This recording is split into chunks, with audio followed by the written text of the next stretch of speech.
the editor-in-chief of The Atlantic, Jeffrey Goldberg, he seems to accidentally have gotten texted some war plans. This is something that was so bizarre, this text chain. He thought it might have been fake until the bombs actually started falling on Yemen. And on that text chain, there were big names like Vice President J.D. Vance. There was the Secretary of Defense, Pete Hegseth, Secretary of State, Marco Rubio, National Security Advisor Mike Waltz, starting to talk about bombing the Houthis in Yemen.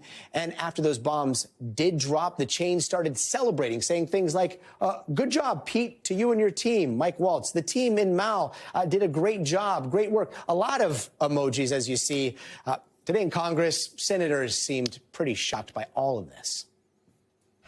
Holy crap.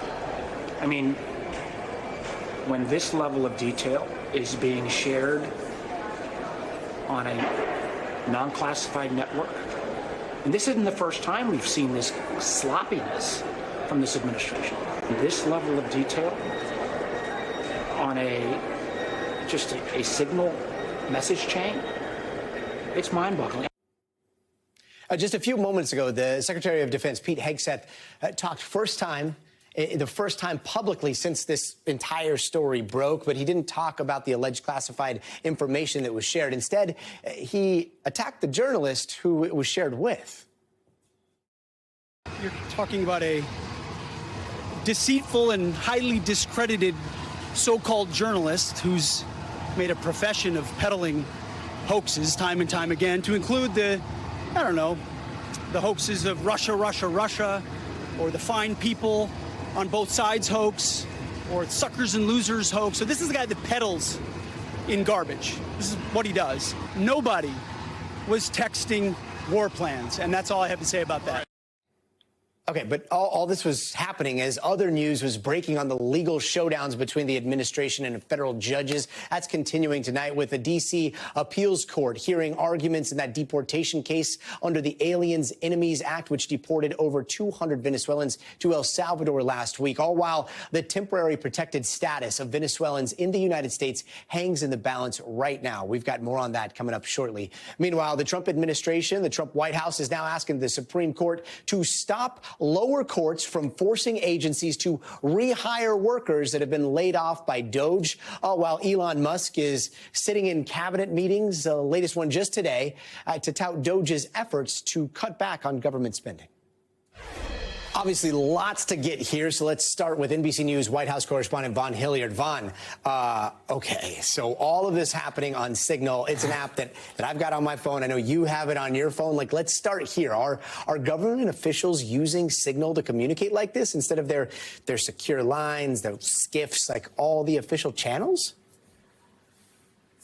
Right. That is what is objectively startling about this, and why Jeffrey Goldberg, the editor-in-chief, even said himself that he did not think it was real and that he was being set up to fall for an effective scam, because he could not believe that the Vice President of the United States, as well as the Pentagon Secretary and National Security Advisor, would be, number one, communicating this way over Signal, but then discussing imminent war plans and attacks. That is what took him off guard. And we have heard from lawmakers, Republicans and Democrats, who have suggested that this is, on the Republican side, it needs to be looked into and shouldn't happen again. Democrats say that there should be individuals fired for this. Of course, all of this is striking because if you go back 8 years ago, just the amount of attention that then Secretary Hillary Clinton received and scrutiny for using her BlackBerry cell phone and a private email account. And yet so much of that criticism was coming from some of the very key individuals like Pete Hegseth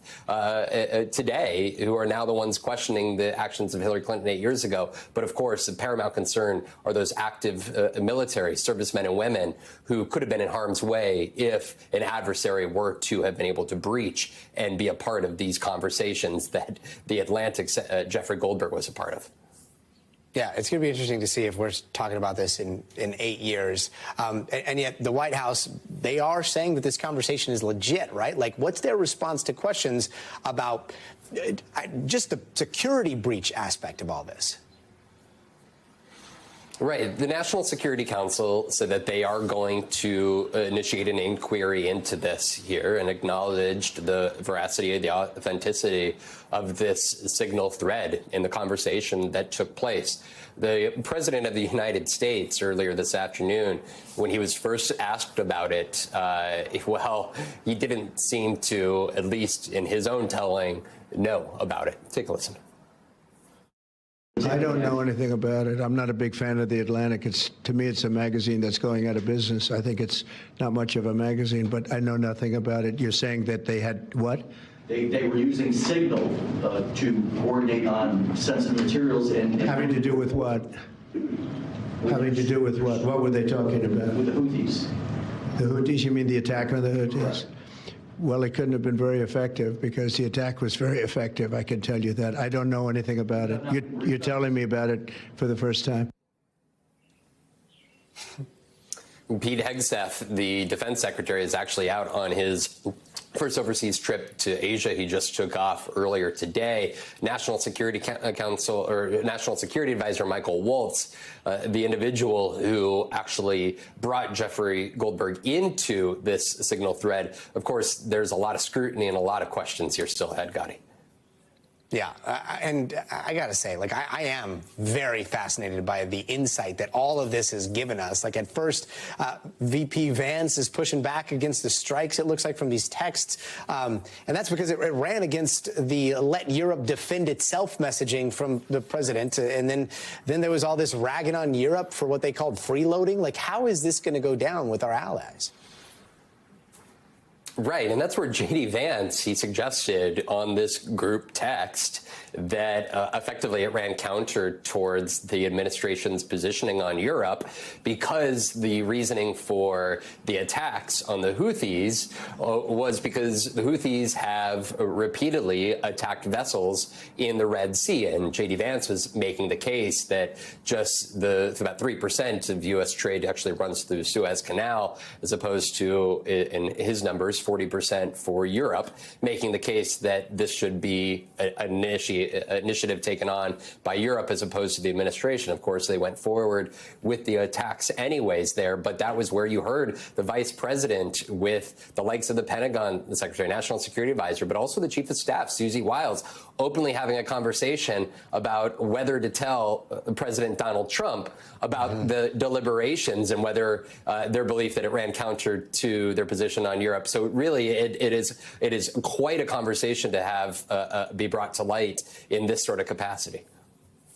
All complete with emojis, including, I guess, the rest of us with the eyes wide open emoji. Von Hilliard, thank you so much. Thanks for watching. Stay updated about breaking news and top stories on the NBC News app or follow us on social media.